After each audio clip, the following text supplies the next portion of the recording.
Good afternoon, good evening, and good morning somewhere out there in the world. I'm kind of liking that beat, you know? Oh, yeah. Welcome, guys. We haven't been here in a minute, the Face of a Hero show. And of course, I am always accompanied by my great co host, and that is Agustin Maron. the man, Agustin. Agustin, what's going on? How are you, Agustin? I'm good. I'm busy, and I apologize. I'm in my car and family matters, but I'm here. I'm here, That was dedicated.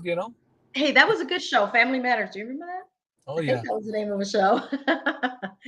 Well, guys, happy Thursday to you all. I look forward to the great guests that we have this evening for you. And of course, we're on every Thursday at 8 p.m. Central Standard Time with your hostess with the mostest, EVE, and of course, my co host again, that's right. Agustin Maron. Agustin Marron. We got to roll those R's. Marron. Maron. Marron. I wonder how Myra, your wife, used to say it. Myra. Anyway, give my love to your family, will you, Agustin? Absolutely. So it is shortly after the hour, and we thank everybody that's joining us this evening. We have an amazing guest this evening that he has gone through his trials and tribulations, let me tell you. And many people have gone through trials and tribulations, but each story is individual. And so my spirit went to saying, hey, he is a hero. I've met him some time ago. We worked together in some projects, and I want to give a shout out to MJ, Michael Jennings. He's also an all-star. He's a Hall of Famer.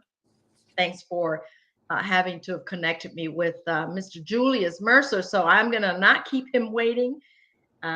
Without further ado, we're going to introduce you to Mr. Julius Mercer. Good evening, sir. How are you? Hey everyone, hello. Hey, Julius. Yes, so glad to be here. Yes, well, thank you for being a hero for us. Absolutely. Oh my gosh. No one has ever said that, and I was telling myself, well, at least you didn't say that about yourself, Julius. So thank you. You know what? I'm You taking got to it give back. credit where credit is due, right? And That's so right. we're always searching for stories of heroes from the highways to the byways. And it doesn't have to be someone with a big, huge title to be a hero, because just any common, ordinary person is a hero out there. And these stories need to be shared, especially if they're out there making a difference. And there's so many different ways to make a difference, right? But what touched me is your story, Julius. And first of all, everybody, this is Mr. Julius Mercer. He is a founder of Contagious Visions anti-bully educational platform. He's a graduate to Kansas State University back in the 80s, in the former world-class hurdler. You got some long legs. Well, I haven't seen those legs. So or you got a good jump to be able to do that, right? Oh yeah.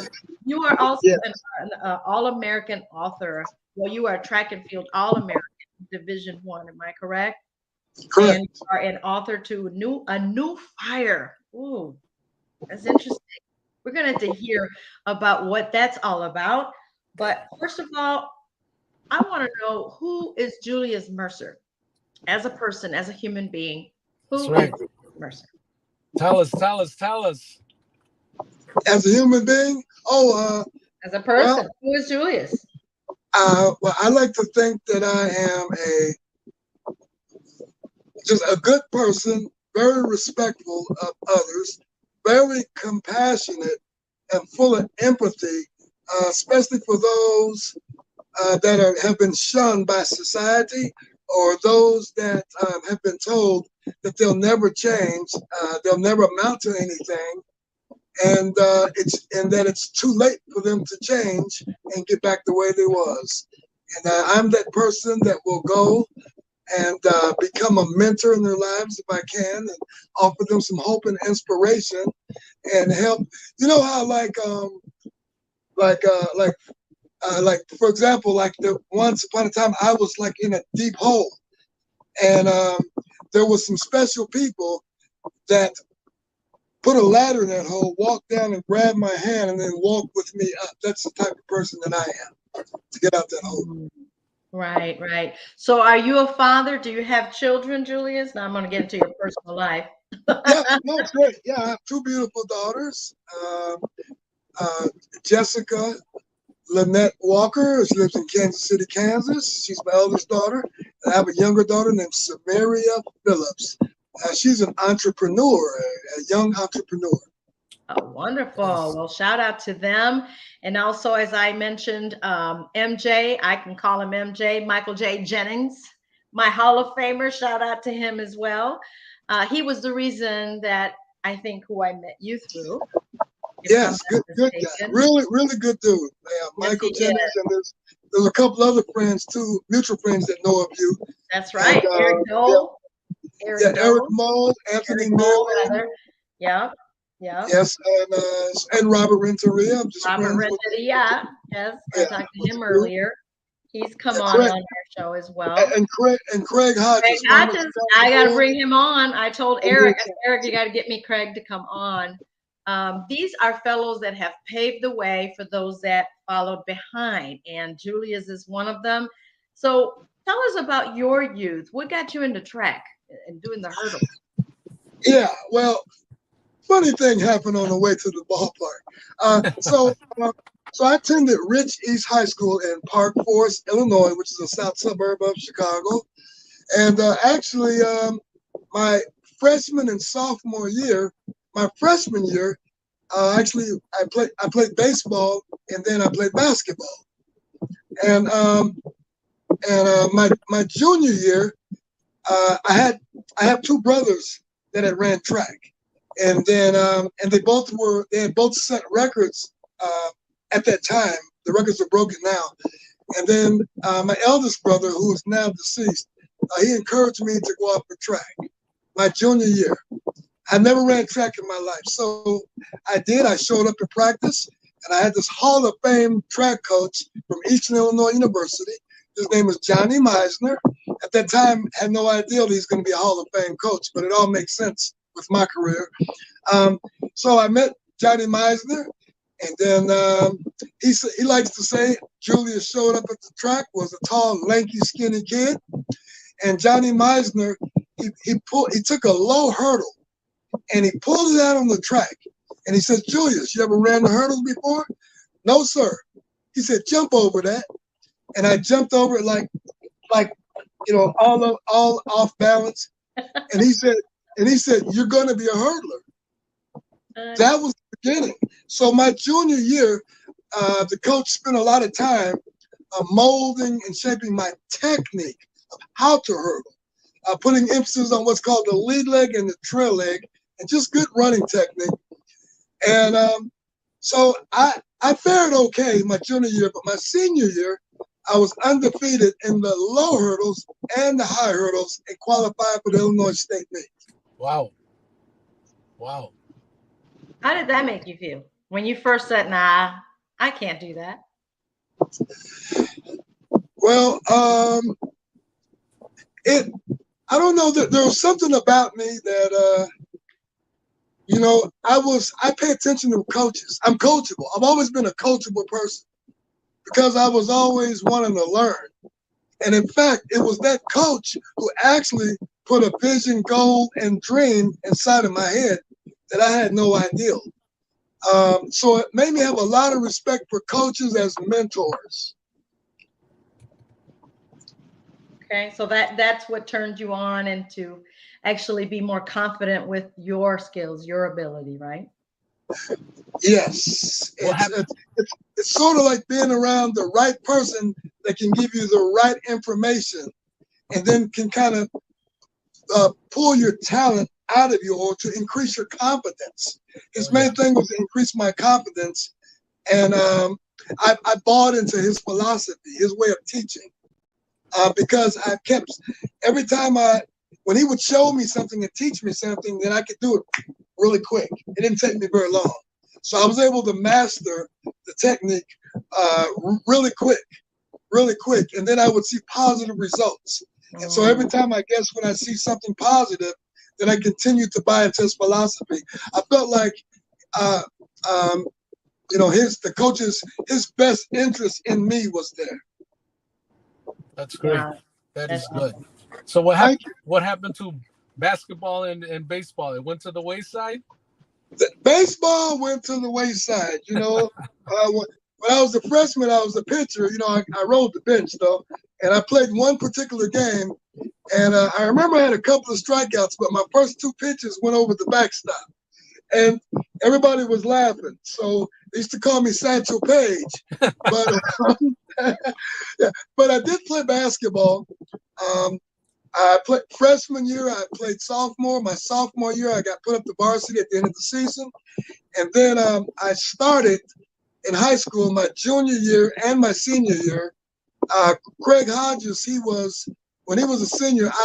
When he was a senior, I played quite a bit, and when he was when he was a senior, I started, and when I was a junior, I played quite a bit, basketball. Not In the fact, Craig I was, Hodges. pardon me.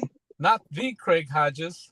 Yeah, Yes, D. it Craig is. Hodges. See, Craig Hodges. Yeah, Okay. two-time NBA champion with the Chicago Bulls. Yes. Okay. I haven't seen him in a while. It's been a moment. So Eric, I'll reach out to him, but he's like, talk to my son. He takes care of my calendar. I'm like, okay, now I'm trying to Well, get a hold of the son, right?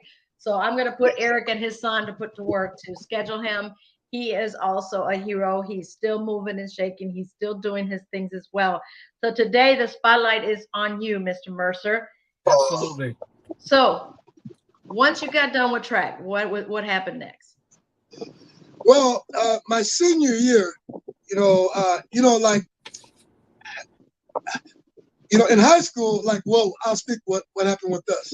At the end of the season, like track and basketball, they have like an awards party, give out awards, hot dogs, Yes.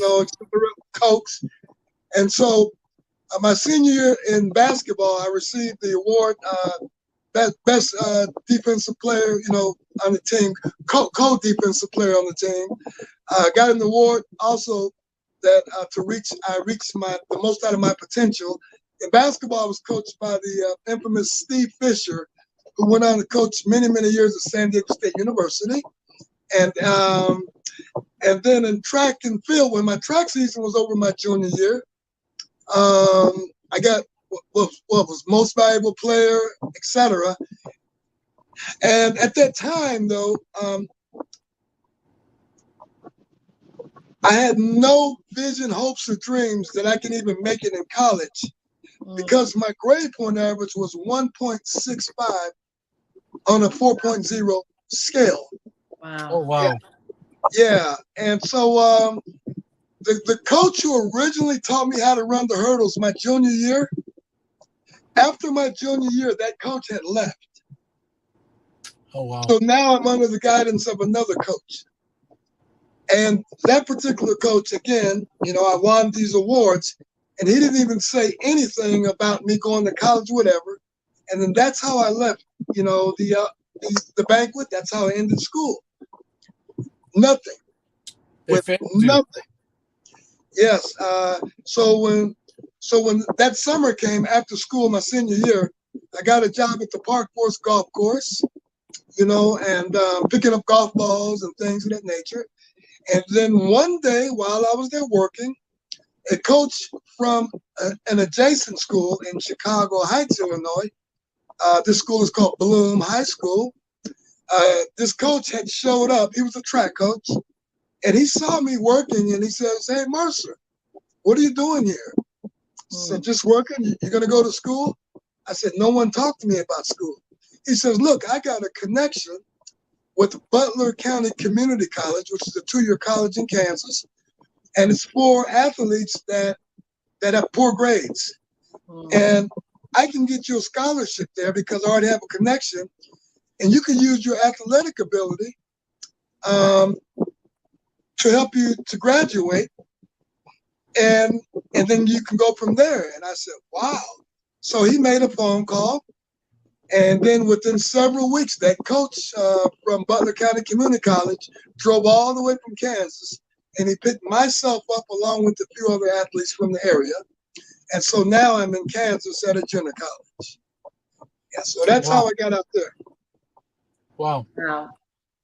Well, thank God that somebody saw you and recognized your talent to be able to pick you up off your feet there. Because, unfortunately, that new coach that you had, I mean, if that was the new coach, he failed you in my eyes, because he thought about your athletic skills, but he forgot about your academics.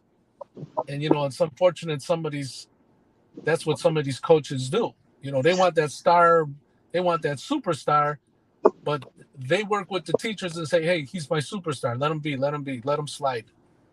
Yeah, and also that same coach was a math teacher, and I was in his class. And so, I think I passed the class with a D just for Wow. showing up, just for showing up. And I'm Wow. sure when I look back in hindsight, he equated my IQ with that class and my grades. And he was wrong, because years later, after I graduated from college, I go back and I asked him, why did you try to get me in college? And he said to me, I didn't think you could handle it academically. Then I remember I was furious, and I said, that's what's wrong with us now. That's why we have trouble making it. That's right. That is right. Wow. That is sad. That is so sad. So something happened to you. Something was going on with you, Julius. In reading, all of your recognitions and where you've been interviewed, and there's always something that happens to us to get us to go where we are now today, right? Absolutely. Tell us about that. Yeah, well, so in 1983, 1984 actually, my life seemingly was at the top. I graduated from Kansas State University. As I mentioned, I overcame academic deficiencies. See, at age 19, when I was in a 2-year college, I had tested out at 5th and 6th grade levels. And and thank God I had tutors and mentors that helped me to increase my vocabulary, and also they increased my memory. One of the teachers says that I don't have a reading or writing problem. This faculty member said that I have a memory problem. So through a period of conditioning, over and over and over repetition, they taught me how to remember. And then that's how I graduated from college. Wow. And also, as my confidence built up, then my senior year at Kansas State, I graduated from the junior college with a 2.1 GPA. Wow. And then I received a full scholarship from Kansas State University. And then upon my arrival at Kansas State, we call it K-State, the coach that originally gave me the scholarship, he was fired. So I was furious again. Where's the coach? Wow. So I meet this new coach, and then I sort of was demanding, I said, to transfer. And then he said, go ahead and, transfer. But I wasn't very happy. But it turns out that the new coach had coached a former Olympic team. And his name was Steve Miller. And Steve Miller, he devised a plan for me athletically, along with my professors in sociology. They devised a plan to help me to succeed academically and athletically.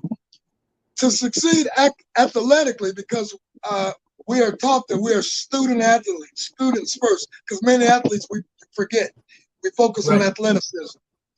So they put it in my head that I was a student first. And what they did was, so now I'm at Kansas State, and the classes are at a higher level. I'm sure you guys already know. These classes are like 400, 500 level classes. So my junior year, I was struggling with those classes. And in fact, I flunked out of Kansas State my junior year. But my professor, who was, he was a distinguished professor in sociology named Hank Camp. He called me into his office and he said, Julius, we want to speak to you. I've been watching you at your track meets, and you're pretty good and you're a pretty good guy. He says, and he happened to be white. And I'm saying that for a reason when you hear why I said it. So he says to me, Julius, he says, there's two things. I would like for you to think about changing your major from physical education to something else, what you like, because a lot of, especially black athletes, are stereotyped going into physical education. And some will say that's the easy route. So he asked me, what are the things that I like doing? Similar to the question you asked me, like who I am. And then, matter of fact, I said, helping other people. So we chose sociology, being a social worker. And what he did was, he says he wants me to go to the library and pick out an African slave who overcame all the atrocities dealing with slavery. Mm. And I picked Frederick Douglass. And then I read Frederick Douglass' story. And when I read his story of how the slaves during that time, one of their biggest methods was to keep everyone dumb, do not teach them to read. So, but when I read how Frederick Douglass, I think he was taken away from his family around age 8 or so, and then around 12, his slave counterparts, the children of the family and the wife, they taught Fred how to read. And once he learned how to read, he eventually escaped, went up north, and he continued to get more education. He ultimately became an abolitionist and then got his PhD. And when I read that story, it did something to me miraculously. During that summer, I had to take 4 classes. And my professor, he told me that I cannot score below a B. So they again put tutors in my life. And I had to focus strictly on that, stop partying, going out. And when the summer was over, I got 3 A's and 1 B, was reinstated back to the university. Wow. And then, that next year, not only did I graduate, but the conference that I ran, it was called the Big 8, because we're a Division I school. We're the top school. Today it's called the Big 12. But I was the Big 8 champion in the 110-meter high hurdles and the Big 8 champion in the 400 intermediate low hurdles. Second person in the history to do that in the conference today. And then I placed 3rd in the NCAA Division I track championships. I placed 2nd as an American. Then later on in that same year, I placed 6th in the United States Track Championship, the Nationals. I qualified for the U.S. Olympic trials in 1984 in both hurdle races. This is pure clean, no steroids, no nothing, just hard work and diet and sleep and good coaching. And so I didn't make the Olympic team because I had a knee injury about 10 days prior to the Olympic trials. But I was ranked number 6th and number 7th in the United States in the men's low hurdles. And today, I still have the fastest time in Kansas State's history in the men's low hurdles, 38 years. Thank you, God, for that. Yes. And so my life was at the top. So after I graduated, I became a graduate assistant track coach at Kansas State for about half a semester. And then I got a job coaching at the same junior college that I went to in Kansas, track coach. That was in 1985. In 1985, 86, I got married and I moved out to Los Angeles because I received the offer to run professional track with the South Bay Track Club, coached by this gentleman named Mr. Lenny Webb, great guy. And so, I was like 25, 26. Hey, I want to go to LA, La La Land. So when I went out there after, so I had a job that I was offered did not come through. So I had this bright idea to move to an area where the rent is very low so we can cut our overhead, get back on our feet. But I had no idea that in 1986, I moved to South Central Los Angeles in Inglewood. And at that time, that was 3 years before the Rodney King, event was released. So I spent the next 2 years in that environment. And I couldn't believe my eyes, coming from Park Forest, Illinois, a suburban middle class community, very diverse, no gangs and no drugs, to Kansas, rural country, to the inner city, like going to Vietnam. The gangs had wars with the police, gunshots every night right where I lived, machine guns. And then I had a brother-in-law that was killed by some gang members. And so this, and then what I'm explaining to you now was my first experience with mental illness, because I suffered from some severe clinical depression and severe mental illness. And this is how it happened. So I went 2 years just absorbing all this gunshots and violence, etc. And I was afraid for my wife that something might happen while I wasn't home. And this is during the time when cell phones were not even out. So after my brother-in-law was murdered, then I found myself, by the way, I was working as a social worker with developmental disabled. And I drive the van, and I take them on outings, like do community integration and pre-vocational skill training, things of that nature. So then I found myself stopping almost every hour, getting to a payphone, calling my wife to see if everything was okay. This was the beginning of worries and fears that was, invading in my mind. And it went on for about a year and a half. And then one day, like my normal day, for example, was I get up at 4 o'clock, 4:30 in the morning. My track club, South Bay, they would come pick me up. We go do track practice till about 6:30 in the morning. Then I would come home, shower, and then I would go to work. And then on the off days, my ex-wife and I, we would go to the beach, the clubs, to dancing and things like that. That was like my everyday life. And felt really good about myself giving back. But then after a year and a half of this worry, so I'm constantly worried at the same time with all this violence going on at the same time. So then one day I was on my way to some type of business meeting. I can't recall at this time. And by the way, I'm going to explain to you all what's called psychosis. Psychosis is ultimately when the neurotransmitter, your brain cells, serotonin in mind, one or the other, it stops producing enough or too much or less than what it's supposed to. The dopamine, the endorphins in your brain starts producing too much or too less, right? So I didn't know that until many, many years later. But so one day I'm driving to this meeting, and then I'm blessed to recall this again. So then I remember that suddenly I thought that the cars that were driving next to me and all the semi-trucks, they were trying to box me in so the police and the gangs can kill me. And in LA, there's a lot of helicopters that chase bad people. And so I thought those helicopters were also chasing me. And so in the middle of the highway, I had parked my car. I got out and I ran.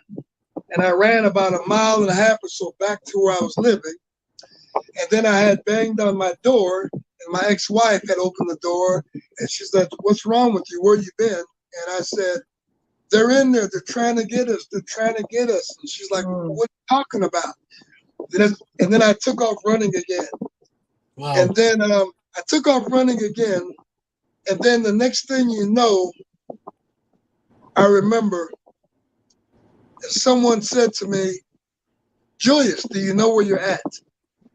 And I thought it was at work. I said, "Yeah, I'm at McLaren Hall, such and such." And then I must have went out again. I passed out. And then I heard the voice again, "Julius, do you know where you're at?" And I said, "Yeah, I'm at work." And they says, "No, you're in the hospital." I said, "What am I doing here?" The doctor said, "Someone found you hanging on a pole." Wow.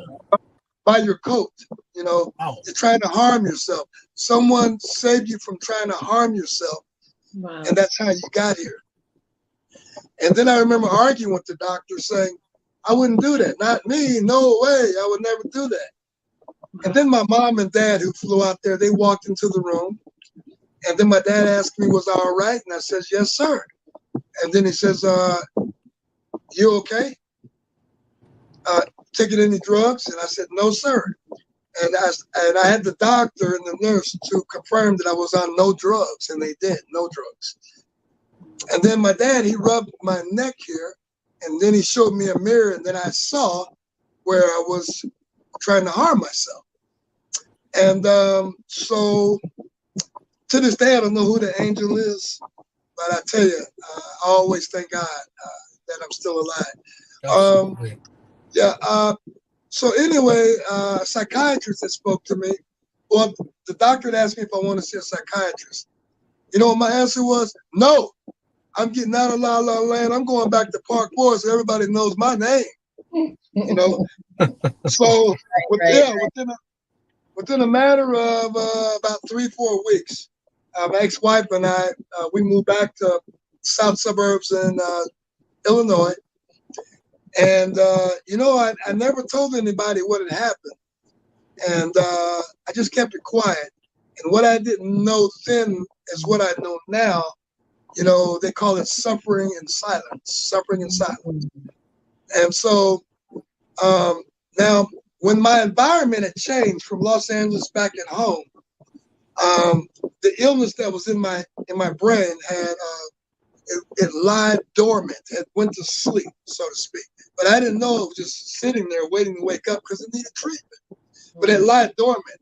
So in other words, everyone that I saw when I came back at home, everyone that was around me, they had no idea that I had this issue because I was speaking to you just like I am right now. And so about 7 years later, I had went through a divorce with my first daughter, and there was nothing, no domestics or nothing like that. I'm not the type of person. It was just over material things. It was irreconcilable differences. But however, that divorce, my ex-wife had left with our newborn daughter. And just that separation itself, what they did not know is I sunk into deep depression. At that time, I was coaching track. I started a track clinic for youths to give back. I wanted to become a teacher, so I took a class to work on my Type 75 certificate. And I was working at the same high school that I went to. I worked in special education, assistant to the teacher. But while I was going through the divorce, I started calling off sick. You know, I got the flu, but the truth is I was depressed. I was at home lying on the floor crying. Every time I saw photos, I'd start crying. And then my dad, who was living at that time, and my sister, they noticed that something wasn't right about me because my sister always called. He's not the same. So they came over to check on Julius. And then the truth came out that Julius was not in a good place. And my dad, who was a retired military master sergeant, 22 years, who had a lot of experience in 2 Vietnam tours, dealing with those who had psychosis, delusional thoughts, everything. He would bring them back, you know. PTSD. Sorry? PTSD. Yes, and that ultimately is my diagnosis. It was PTSD, cultural shock, schizoaffective disorder, which means it's an illness that's exacerbated when intense stress, not regular stress, intense stress, a series of crises back to back are not treated over a long period of time. And in my case, it was over a year, 6 years, things like that, but it kept coming. And so anyway, my dad came and he saw that I wasn't in a good space. So he began to talk to me and tell me some real things that his experience. And then my confidence lifted up. You know, depression started going away. And my dad came up with a plan. He says, you know, move out your house, move in with us, get back on your feet. And I did that. And about a month later, this is all within about 2 months. a month later, my dad, he passed in my arm with a heart attack. And I tried, yes, and we were, I tried to save him. His last words to me was, "Help me, son," and I couldn't. The paramedics was there, too, and the machine went flatline. And then everything that happened in that moment is I got really depressed again. Yes. And but I tried to stay in control because I was the leader, one of the leaders in the family, being around my sister and my mom. My older two brothers, they weren't around at the time. So I was I couldn't tell them that Dad had died because we were in separate rooms. So I just told them, follow the ambulance. So as we were following the ambulance in a hospital, I just continued to get depressed. And I remember I stopped the car and I cursed God and I cursed Jesus. And I just, really bad. And I says, "Why? You're not real, because look what's happening. Why me?" And then, so I just fell into the arms of Satan, I call it. And when the ambulance went left to the hospital, I went right. And then I just kept getting more depressed. And I remember my mind, which is not like it is today, thank God. My mind was saying, I started hearing voices. And when I say voices, I mean, it's because the illness that I never treated at first, way back 7 years before, I never treated. All of that opened back up along with the new depression. And so my neurotransmitters were not operating the correct way.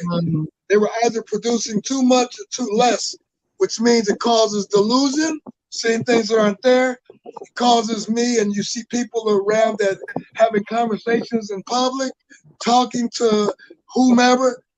That's what was happening to me. My friends and family today can't believe that when I tell them this.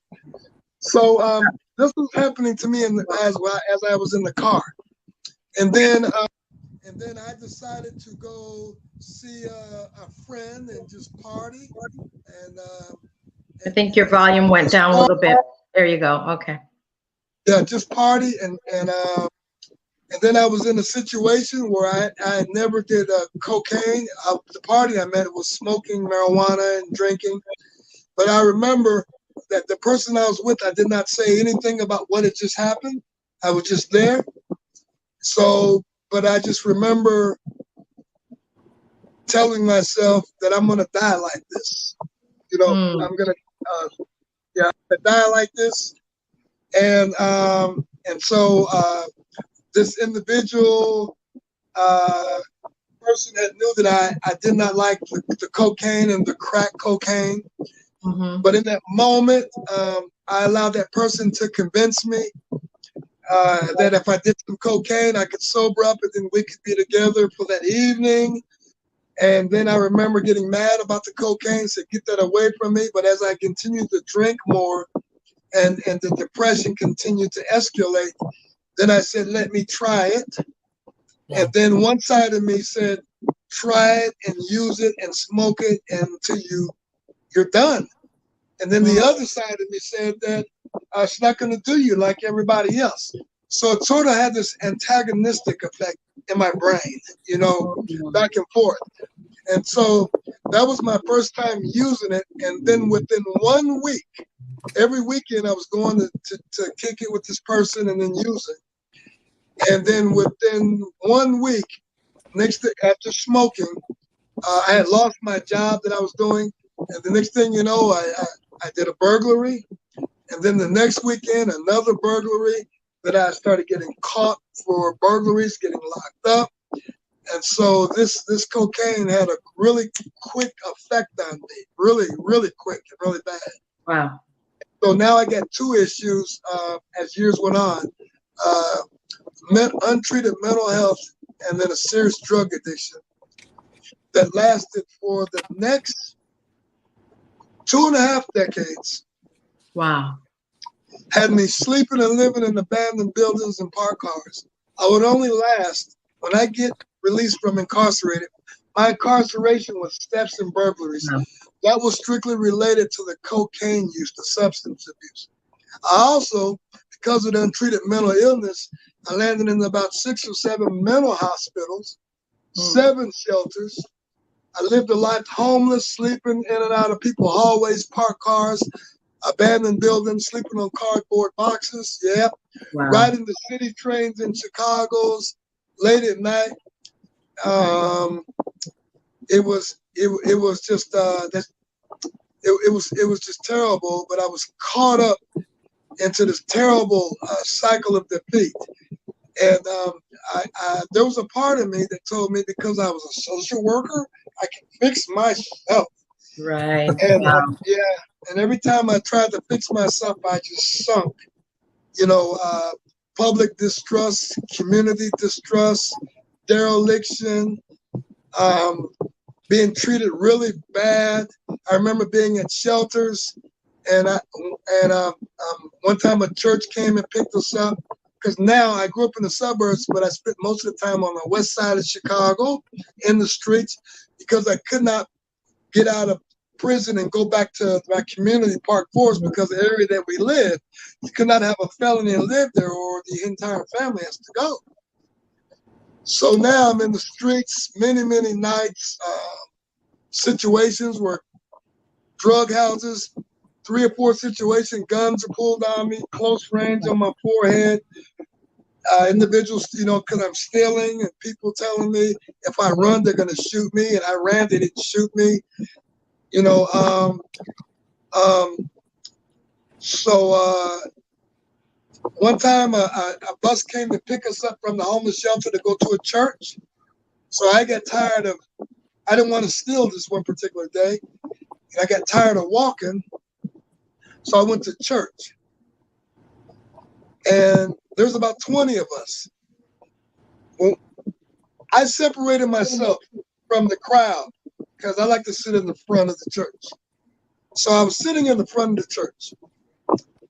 And one of the ushers came and tapped me on the shoulder and says, "Excuse me, did you come in with that group?" I said, "Yeah."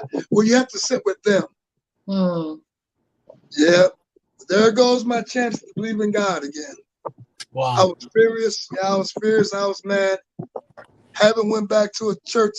Didn't go back to a church until probably about 2 years ago. Wow. Okay. What a transformation. Yes. Well, let me take a pause real here. I want to thank everybody that's joining us tonight. This is the Face of a Hero show. We come on every Thursday at 8 p.m. Central Standard Time. We do have some new viewers. Shout out to Angel Lopez. Coach Lopez is watching as well. Greg Blanford. And we have Taranaya as well. And somebody that knows you also said, "Listening again to your story brings back to many memories. I remember waiting outside of your hospital room, concerned and troubled. A turbulent episode. So happy things have resolved itself, though it took a while. Proud of you, and you know that." And that's Len Webb. And some other comments. They're watching us from LinkedIn, from Twitch TV, Facebook, YouTube. And we appreciate everybody calling or commenting here because this story is truly coming from a hero.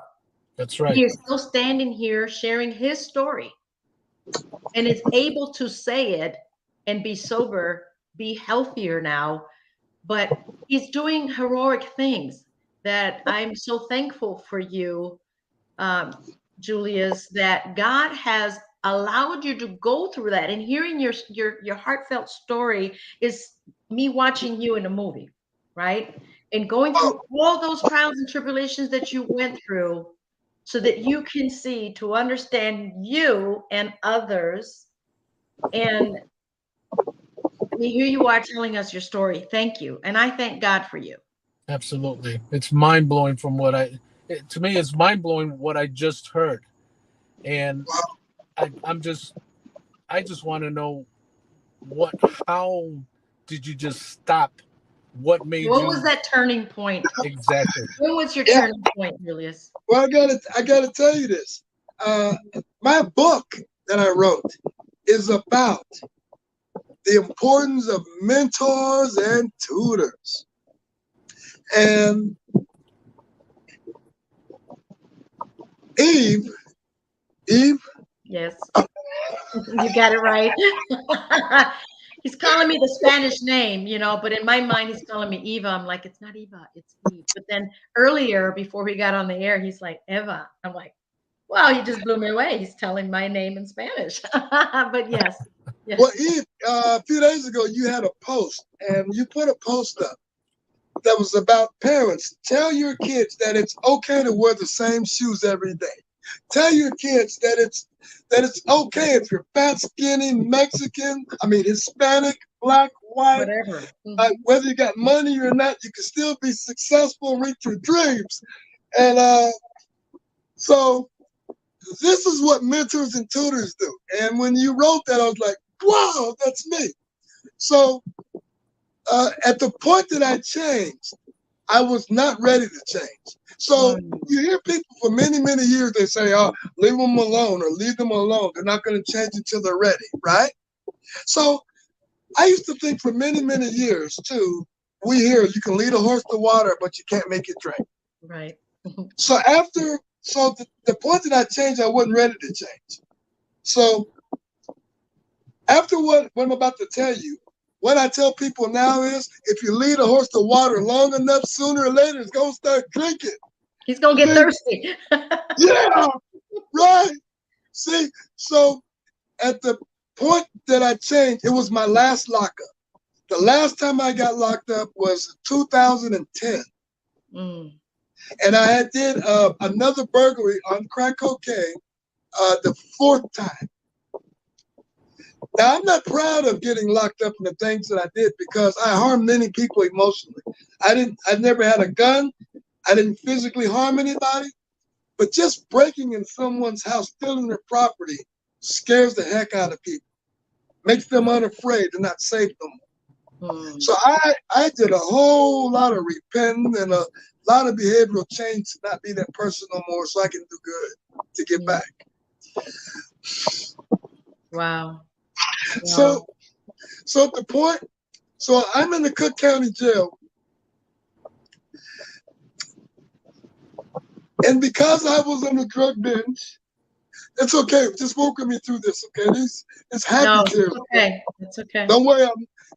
I'm not going backwards mentally, nothing like that. No. I'm with you. I'm just grateful. I'm grateful. Amen.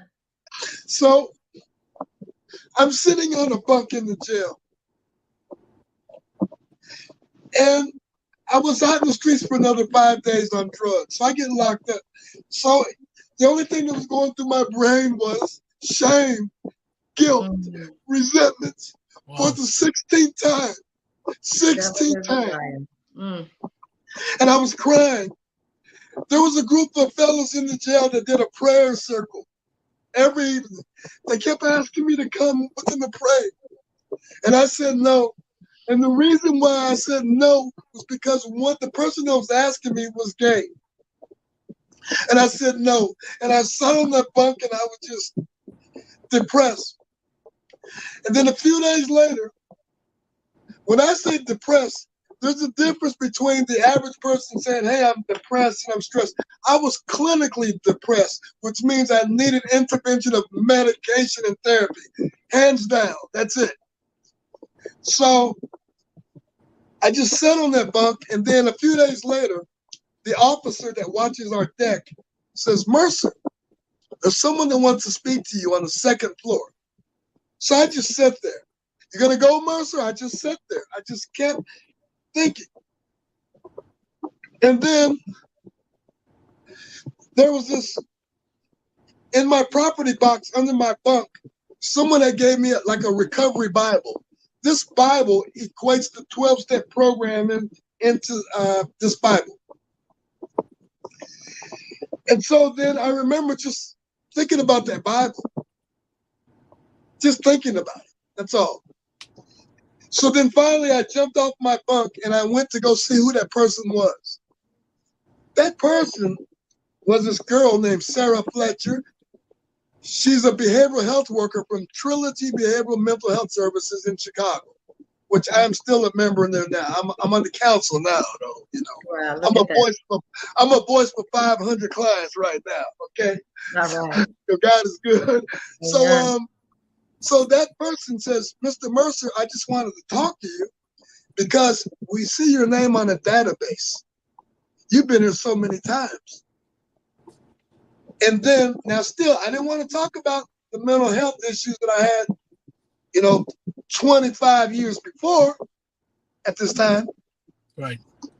But I just talked about the addiction. So I told this lady my story that went all the way back when I was 26. At this time, I was 50 years old. No. And she said to me, Mr. Mercer, I want you to know, I don't believe you're an addict, but I think you have unresolved issues, but you can use some medical attention. You can get your life back. Plus, I want you to know that there's a strong relationship with addictions and mental health. When she said that to me, I opened up and started talking. Hey! You were a canary. After that, you were a parent, right? Yeah. Mm. That was the beginning of removing stigma. Because I found out later that what kept me quiet, suffering in silence for so many years was stigma with mental health. Today I know stigma means that when you're afraid of what people may say or think about you, if they found out something was different about you. Mm-hmm. And then I went, oh, wow. But she helped remove my stigma. I opened up. Then I started receiving this service. And then this young lady would come visit me in jail for the next year, every 2 weeks. She even went to court with me. And the prosecutor said, I had asked for the minimum, which was 6 years. The prosecutor said, Mr. Mercer deserves the maximum. He had many chances working with kids, but he chose a life of crime. I think he should have the maximum. He's a menace to society. And I cried like a baby. I was like, I'm not a menace to society. I've never tried mental health help. Please. This lady here opened me up about mental health. So this lady from Trilogy spoke to the judge. And the judge says, why these things happen to people, I do not know. But I think Mr. Mercer deserves a second chance. We're going to give him the minimum. I had to do eight years. I had to do 4 straight years in the penitentiary. Wow. And then he says, Mr. Mercer, I think you're going to make it this time. And when you get out, come back and see. And that was my turning point and opening up the service. And then once I was sentenced, I went to this prison. See, Illinois has about 26 or so prisons, different security levels. So they sent me to a prison of very high security. I wasn't supposed to go there, but Illinois was overcrowded at that time, so they put you where they got room. Right. So I go to this prison where the minimum that the person had there was 16 years, and some were never even getting out. They've been behind the wall. And then many men there, they're like other men and things of this nature was going on. So I walk in there, and all these men were like, hey, can you be Julius? You could be my cellie. And here I am, and I'm still a nice guy. I've never been in the gang, never been, a person that's used to being, incarcerated and having this incarceration type mentality. So I'm nice to him. I said, sure, I want to be with an old school cellmate. And then I asked this one guy, I said, why do they keep coming at me? And this one guy says, Mercer, because you're new, and to them, you look like a fresh cheeseburger. Oh my gosh. So I mean, it wasn't funny then, right? It probably freaked you out. Right. Because fresh meat. I started swearing at him, cursing, like, leave me alone, stay off of me. And then I got in trouble. They wrote me up a lot, said I was a troublemaker in the unit. So they sent me to the hole, isolation for 30 days by myself, no recreation, no nothing. Wow. Just a fan and books. And I'm going to tell you this. I read some books, but I read the Bible. I kept reading my recovery Bible. And while I was reading my recovery Bible, see, a transformation was going on, and I didn't know it at that time. I just kept reading Psalms. I read about fruits of the spirits. So I just kept focusing on those chapters and Proverbs. So after 30 days was done, the lieutenant there was walking me back to my new cell, and she says, "Mercer, these people that you cursed out, they're everywhere. What you gonna do now?" And I was just quiet. So I ended up going to a cell that was with a person who happened to be straight, but he was also like always disruptive, want to start trouble. So I found myself talking to him and relying on the word in the Bible, being kind and courteous and nice. I started doing this suddenly. And then I made an announcement in the whole unit. And I told them, I says, look, we all got issues. We all want to get up out of here. And then I said, I respect you guys, even the LGBT community, just respect me. And then I found myself in front of these inmates, gangsters, killers, people that never get out, rapists. I found myself shaking hands and hugging them. You know? Wow. And just shaking hands. And then we started exchanging stories. Wow. And I just respected them. And then the counselor got to know me. The counselor had met me because they do intake. And when they found out I got a bachelor's degree and everything I did in track and field, she was like, "What are you doing here? Only less than 3 or 4% has bachelor's degrees here." Wow. So I was telling her about my story. Wow. And you know what she did? She said, "Mr. Mercer, I'm going to switch you to a prison that has a lot of education." Okay, so within 5 days, they transferred me to a minimum security, minimum. I wasn't supposed to be there because I screwed up so many times. And I went to this minimum prison, and they had a lifestyle reentry program. I went right to it, and I did 2.5 years there.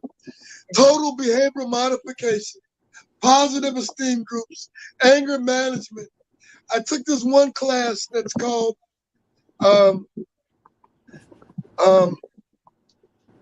like it had to do with getting criminal behavior out of you. Retraining your brain, right? Yes. And so after I finished these courses about a year or so, then the counseling and the staff, word got around because I used to train. I was lifting weights a lot, running a lot on the yard when we had recreation. And so officers, they would see me run, and officers would say, "Hey, Mercer, come here." And I was reluctant to want to talk to these officers because the inmates see you talking to them and think you're snitching on them. But this one officer was a track coach in the town. And he says, "Mercer, I see you running all the time. You don't run like normal people. You run different." And I said, "I used to be a professional track runner." And he says, "I thought so." So then inmates would come to me and say, hey man, we see you talking to the officer. What's going on? The gangs would send the gangs would send other gang members who were closer to me because I played basketball team, softball tournaments. I could still go. So they would come over and ask me what's going on in my relationship, and I would tell them, he's a track coach, and I used to be world class running. And the inmates didn't believe me either because they think everybody in prison and jail lie. Right. So then after the first year there, when I graduated from these classes, then the word got around to the warden about me being world class and things of that nature. Then the warden had me speak to the graduating classes of substance abuse, tell my story. Wow. Yeah, God is good. This is where I started honing my skills to speak. And another part of my therapy was one of the counselors told me to write a letter to my deceased dad the good things and the bad things about yourself. So I was writing this letters for therapy, and then you ball it up and throw it away. So I started writing all the bad stuff that I didn't like about myself. And I started crying. And the counselor said, "Why are you crying?" The counselor saw what I was writing, and the counselor said, "No, you're writing all the bad stuff. For every 1 or 2 bad things you write about you, you got to write the good things about you to balance your emotions." Right? So when I did it the right way, I didn't cry no more. And so I started writing this letter to my deceased dad. And I wrote for about 2.5 years or so, because that's the time that I had. I just kept writing and writing. All kind of ideas came up. And then this correctional officer, a female, she says, "Mercer, you're always writing." And then I shared it with her. And she says to me, "When do you get out, Mercer?" I said, "I get out in about 8 months or something." "Mercer, if you risk being vulnerable and turn that into a book, you could help many people." That's how my book came about. And what's the name of your book, Julius? I dedicated to my deceased dad. And I ran with what she said because I had an extensive criminal background. And it's all I had was something, this book, and to believe and have faith that this can happen. Also, while in this process, I got to tell you this. So I went to a chapel service, and there was this inmate that comes back, that was released, come back and speak to us. And he kept saying, "I'm telling you," it's a black brother, looked just like me. And he kept saying, "If you repent and you get into the word," he says that you can get your life back. And then I had a friend that was a Muslim friend. Naji is his name. He's out today. So Naji, he studied the Quran and also the Bible. So I used to talk to him, and then he would teach me some things. And I just started to see what was any connection of any on a positive without man sort of interfering. That's just what I was doing, okay? And so the next thing you know, this guy was telling the story, and then I started crying. Then I remember I repented. And then from that day forward, I said that I'm not going to go a day without thanking God for his grace and mercy. Amen. And then I said, "Fill me with the same spirit that you put in Jesus Christ. Then walk and talk with me, because I'm not of a good thing." I've been saying that every morning for 13 years. Amen. And it shapes my attitude, how I walk. I don't care who you are, where you're from, because I remember when I was down in those streets homeless, I saw what it felt like to be treated. Kids would throw eggs at us at the homeless shelter during Halloween. They would say, "Get out of here." You know, they call me all kind of names.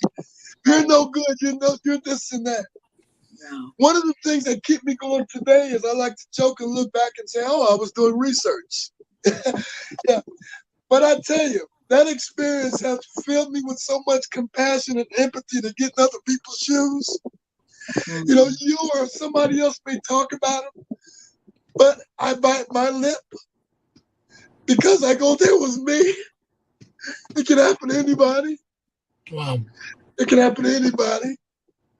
Absolutely. And so I just do my best. I don't make a lot of money. Sometimes I just give my books away, just talk to people. But I just try to give someone some hope. I talk to young kids about domestic violence, little boys.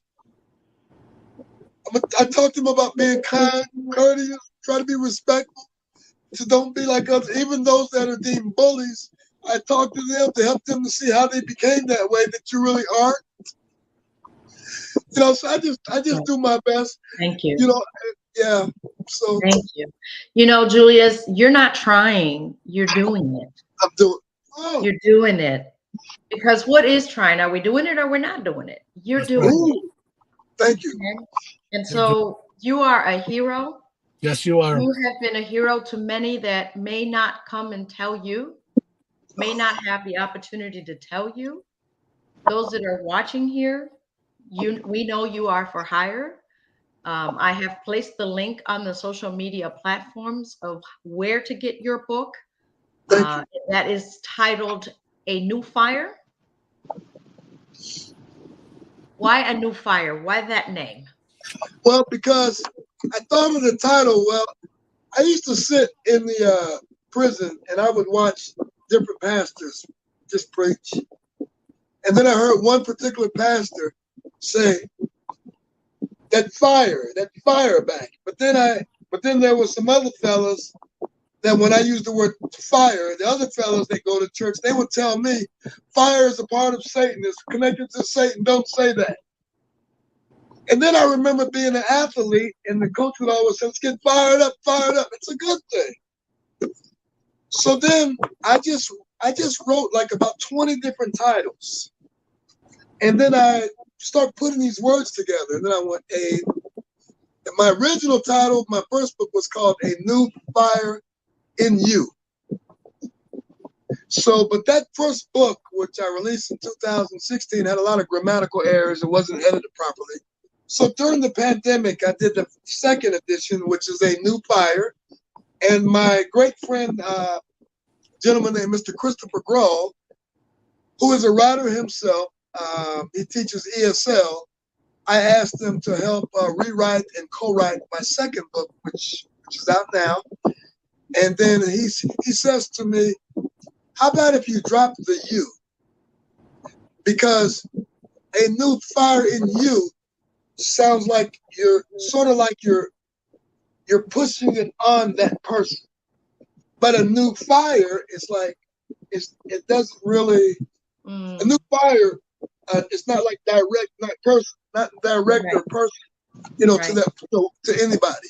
Right. So I thought about it, you know, and contemplated, and I said, okay, I'm gonna go with a new fire. I like And that. so, And that's and that then I fire wrote, in you. Okay, Julius? That's that fire in you. That's that Right. fire in you. Can you hear I'm me? sorry, I said, that's the fire in you. That's that fire. A new fire in you, a new fire in the person that reads the story, a new fire that can relate to your story, that sees themselves in that story, that says, wow, there is a voice there for me. Wow. Yes. I thought I was the only one that I felt out of place where I was at. I just needed help. And thank you for helping to change that and get rid of that stigma, get rid of that label, disable the label. And you've done much research Absolutely.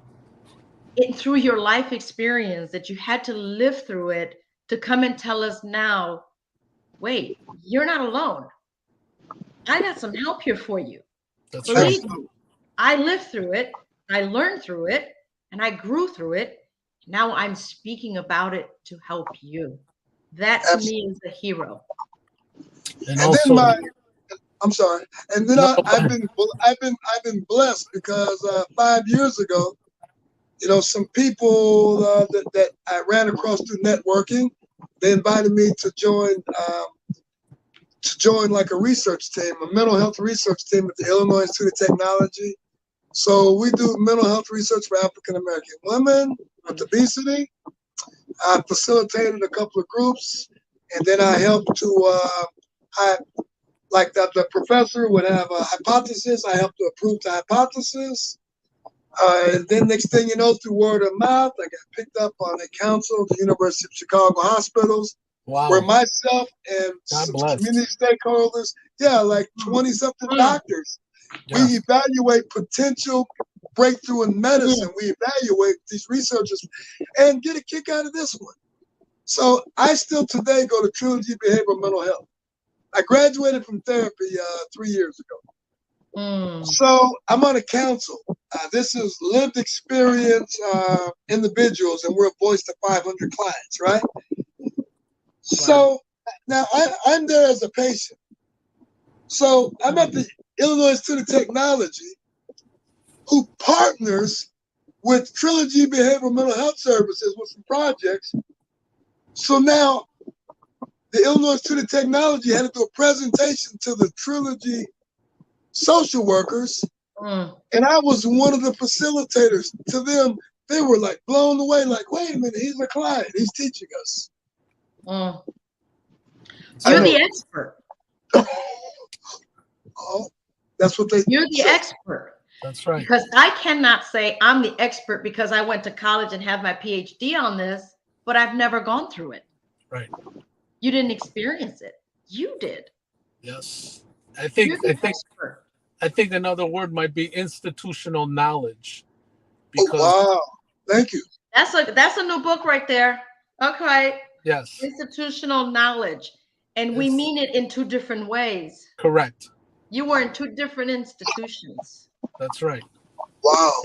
And this, what you went through is going to open up the minds of possibly some of these other inmates to think, why am I going through this? Well, now they know why they've been going through this. It wasn't because of themselves. It was they had something mental going on in their brain, like you said, that, like the judge said, oh, you're a menace to society. No, that's not you. Something's going on in my mind where it took that woman, that psychologist, to figure it out. Say, Julius, there's nothing wrong with you. There's something wrong with your brain. And that's why I said a lot of these inmates are going to see that. They're going to read it. They're going to say, you know what? Nothing is wrong with me. There's something wrong with my mind right now. I can be fixed.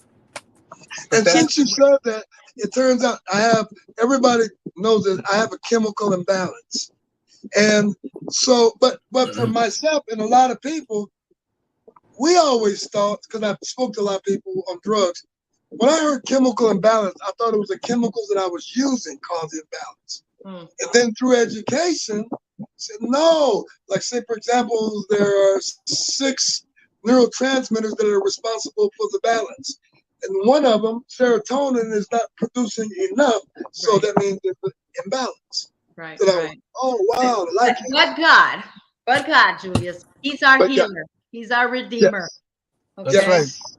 And I know that we've gone over our time, but we could not cut this off because there's one more thing you haven't shared with us, and that's the non-for-profit. Yes, let us know about that. Well, actually, in terms of my Contagious Visions? Yes. Okay, actually. You're the founder of the Contagious Visions and anti-bully educational platform. Tell us a little bit about that. Yes, so while I was in prison, someone that gave me this book. It's by a motivational speaker named Anthony Robbins. Anthony Robbins. Okay? And Robbins, he wrote this book called Awaken the Giant from Within. And I just used to go through it a lot. And then there was one part that he says, if you're homeless, don't say you're homeless. Replace those words with something positive. That's right. So I took from that that I am a coach. I am a leader of people.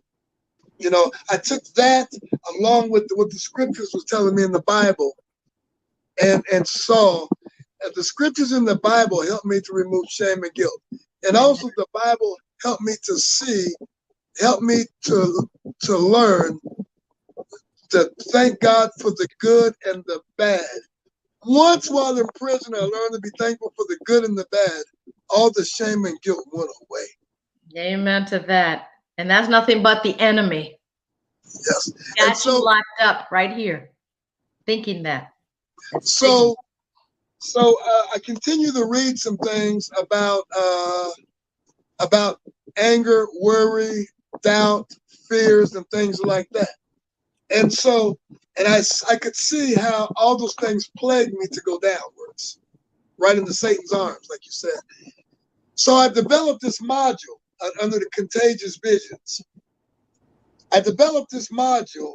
I teach it just like in a classroom, and I call it the cycle of defeat.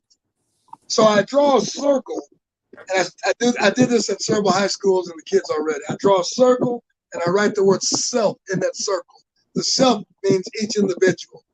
And then I would attach to self the word worry, anger, doubt, fears, critical of self, things of that.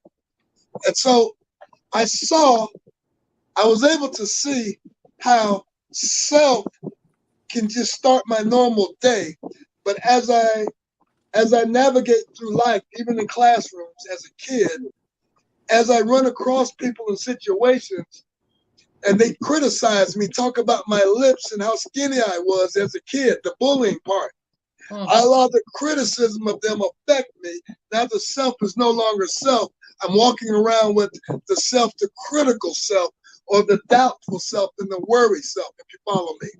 Yes. So while locked up, I had to detach all of this negativity away from myself.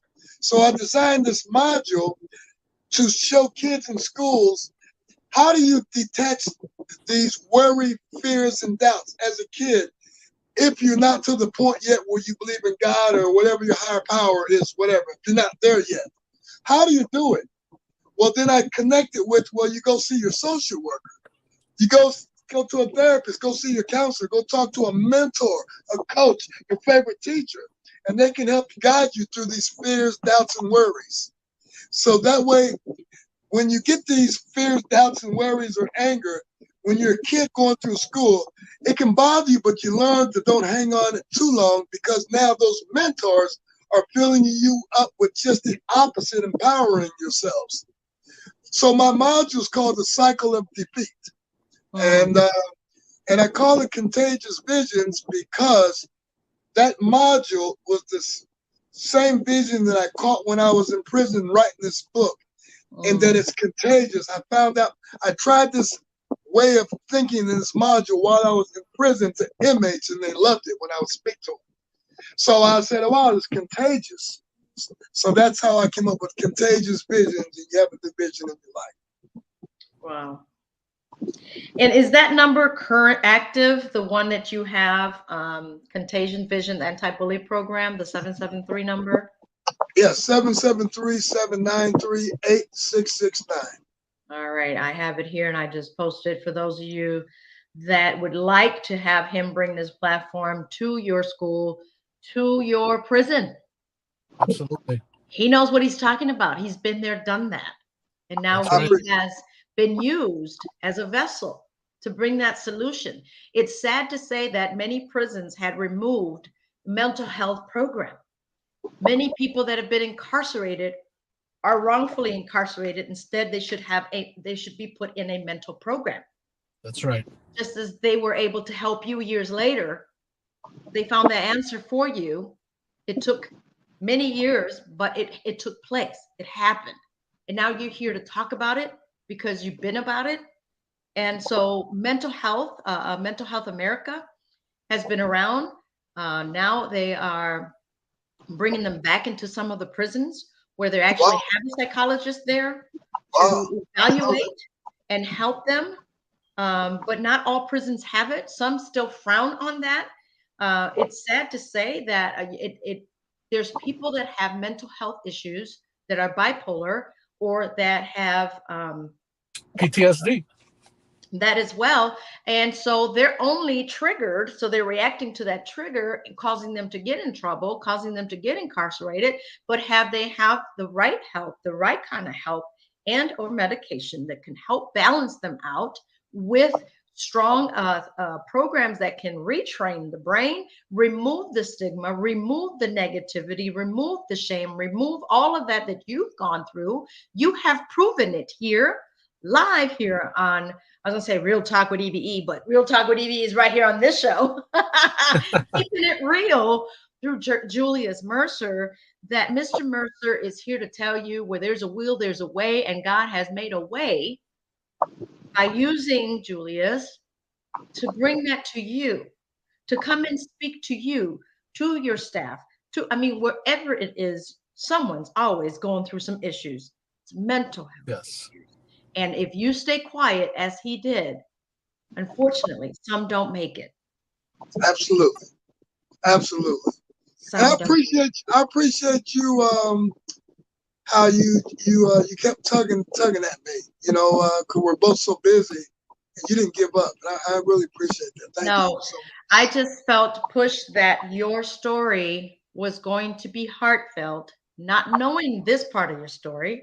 Thank you for sharing it here. You Absolutely. are a hero. Continue to save lives by sharing your story, that someone else can feel that they are not alone and that there is a solution to their problem. I That's always say there's no problem so long as there's a solution. There is no problem because there is a solution. Thank you so much, Mr. Mercer, for coming on here on Thank the you, Julius. Hero. God Thank bless you you. too. I appreciate it. Yes, don't go anywhere. We'll be right back with you. We appreciate you, Mr. Mercer, for sharing this. And everyone that has seen this video, please share this interview, share it with others, because you Yes. never know who you may save by listening to this story. Absolutely. And Thank you so thank you, much. Mr. Mercer. We appreciate you. Wow. This went a little beyond the time, but I believe it was well worth it. Absolutely. Absolutely. Oh my God, what a heartwarming story, but a true story from an individual that has experienced it.